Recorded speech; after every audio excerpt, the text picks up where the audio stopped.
Gluten, gluten, gluten. 2 weeks ago, we spoke about gluten and endometriosis. Now, today, we're going to speak about gluten and autoimmune thyroid conditions. This again is a really personal topic for me because last year I was diagnosed with Graves' disease, which is one of the two types of autoimmune thyroid conditions. If you're watching this, you probably also have an autoimmune thyroid diagnosis, and I know just how life changing that can be. It changes the way we think about our health, it changes how we eat, and just overall how we try and care for our body. But even if you don't have a thyroid condition, this video is still worth listening to because your thyroid impacts so much. It impacts your metabolism, your mood, your energy, your periods, and even your fertility. For example, when your thyroid is underactive, you may not even produce enough hormones to ovulate regularly. And then, on the other hand, if you have Graves' disease or when your thyroid is overactive, you may experience the same thing. An out of balance thyroid doesn't only affect your thyroid hormones, but it also affects your estrogen, your progesterone, your insulin, and your cortisol. So that's why so many women with thyroid conditions also deal with endometriosis and fibroids and PCOS because it's all interconnected. Now, if you have an autoimmune version of low thyroid functioning or high thyroid functioning, you've probably seen the Insta girlies online talking about gluten, but specifically complaining about how it causes them bloating and gas, or just digestive issues in general. You may have even heard people say that it actually triggers Hashimoto's and Graves' disease, but we don't often hear people explain why or how it may trigger these things. So let me break it down to you. First things first, gluten is not a bad thing. Gluten is a protein. It's found in wheat, in barley, in rye, the things that are breads, pasta, cereals, beer, noodles, all of that stuff is made out of. It doesn't only cause bloating like the Insta girlies often complain about, but it also can trigger autoimmunity, which is where it links to autoimmune thyroid conditions like Graves' disease and Hashimoto's. Your immune system isn't supposed to react to gluten because it's just a food. But for some of us, several things may cause our immune system to see gluten as a threat and as an invader, as something that needs to be attacked. Now, some of those things may be not getting enough sleep, chronic stress, having a leaky gut, or being exposed to toxins and chemicals in our environment, having a family history of autoimmune conditions, or maybe even having a pre-existing autoimmune condition or an inflammatory condition like endometriosis. All of these factors can start to confuse your immune system and make it start seeing gluten as a threat and make it start attacking it. But then there's also the gluten itself. The fact that it's a really large protein, it's a really large molecule that is hard to digest and break down. Guys, I'm just editing this video and I wanted to jump in and make this extremely clear, the reason why our immune system attacks gluten in the first place. Now, it goes back to our gut health and our gut lining. Essentially, when we eat gluten, remember, the molecules of gluten are so big, so it's quite hard for our gut to digest it properly. So sometimes these large undigested molecules of gluten actually slip through our gut lining and they find their way into our blood. Now, when our immune system notices these undigested gluten molecules in our blood, it's like, this is not supposed to be there. Like, what is this? Our immune system goes on high alert and it becomes super defensive and starts attacking these gluten molecules because, again, it knows they're not supposed to be in our blood. And what happens whilst our immune system is attacking these gluten molecules is that our immune system mistakenly starts attacking our thyroid cells as well. And the reason why it does this is because on a molecular level, gluten, or at least the proteins in gluten, and our thyroid cells, they look very similar. So our immune system, because it's already weak and under strain due to various other things, it starts attacking both the gluten and our thyroid cells, but it's doing this by mistake. So just wanted to make this super clear, like why our immune system attacks gluten in the first place, because I don't think I made that quite clear when I was filming the actual video. Okay, let's get back to the footage. Your gut lining is supposed to act like a security gate, allowing nutrients through but blocking larger undigested particles from trickling through into your bloodstream. But when it's damaged, gluten particles and toxins can start trickling through into your bloodstream before they're fully broken down. When this happens, your immune system spots these foreign particles, it creates antibodies to attack them. But this creates a lot of inflammation and even more confusion for your immune system. This may be what is happening every time you eat bread and pasta and noodles and cereals.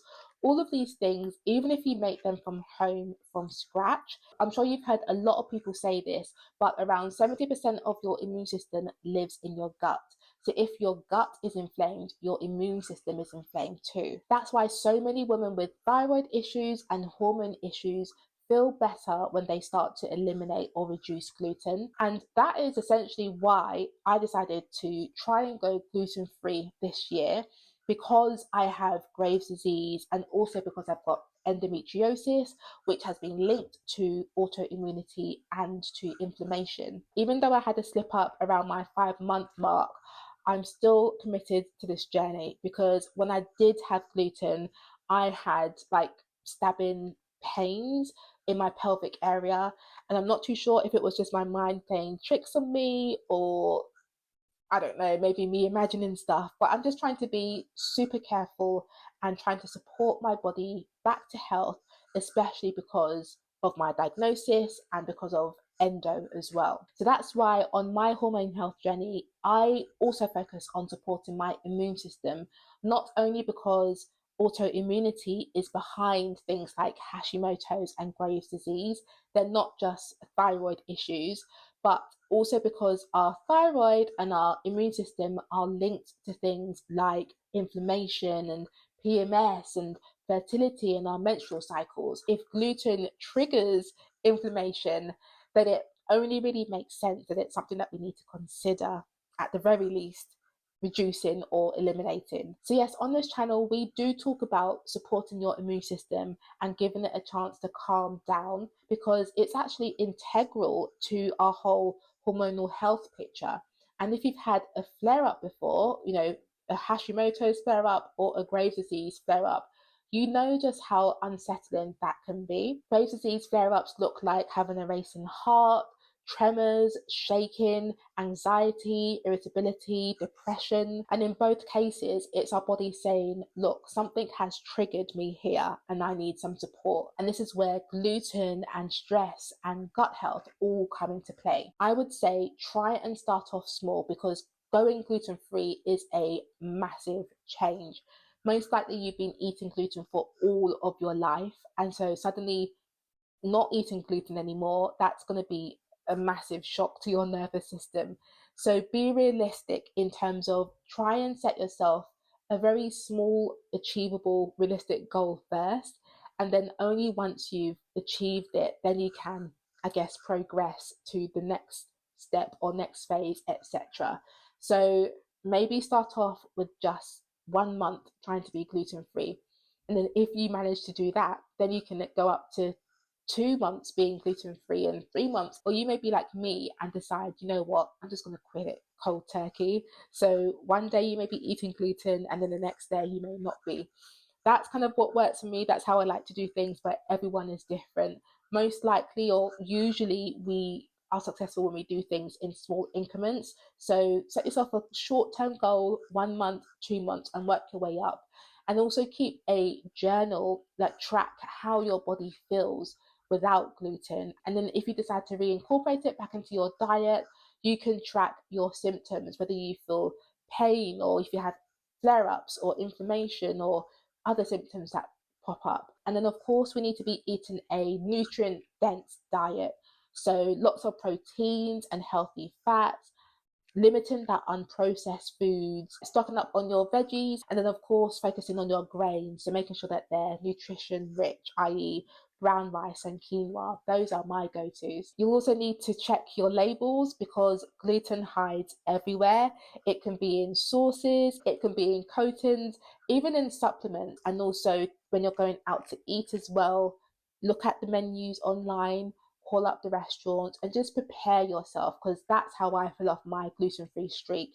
I wasn't prepared. I went to a restaurant. I didn't really ask about the food beforehand. And then next thing you know, I was sitting there eating a pizza. Don't feel like you're being a pain by asking for gluten-free options or asking your friends if we can go somewhere else that has better gluten-free options for you, because this is about supporting your hormones and your health in general. And the worst thing you want to do is eat something and then regret it the next morning or 2 days after, because it's creating flare-ups and horrible symptoms. So yeah, make sure you have a plan prior to doing this. Maybe even just take a week or 2 week out to research gluten-free alternatives. And then yes, of course there are things that we can do to support our thyroid directly, but remember that Graves' disease and Hashimoto's, they are autoimmune thyroid conditions, meaning that it's our immune system that is playing up and that needs support and health.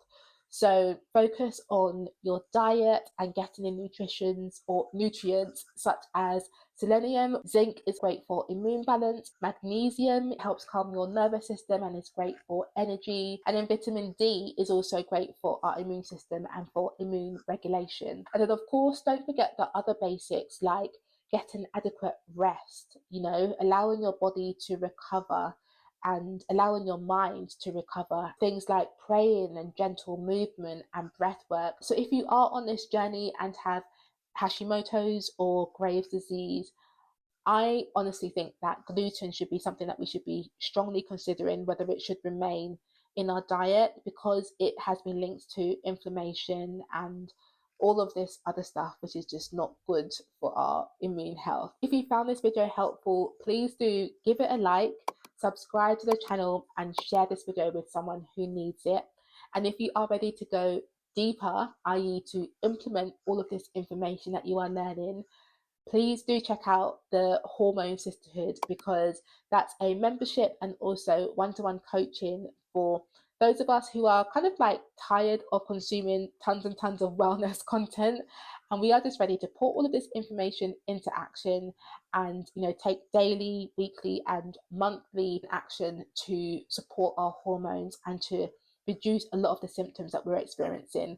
So if you sound interested in that, I will leave the link to the Hormone Sisterhood down below. At the moment, the waitlist is open, so you can be notified when we are ready to launch. Or if you are watching this video in the future, the doors will be open already, so you can join us if you really want, guidance and focus on putting all of this stuff into action and creating a lifestyle of wellness and balance. If you have any questions from today, leave them below. Let's start a conversation and I'll be more than happy to answer anything that I didn't cover in this video. Thanks for sticking with me, and I will see you in the next video or in the Hormone Sisterhood.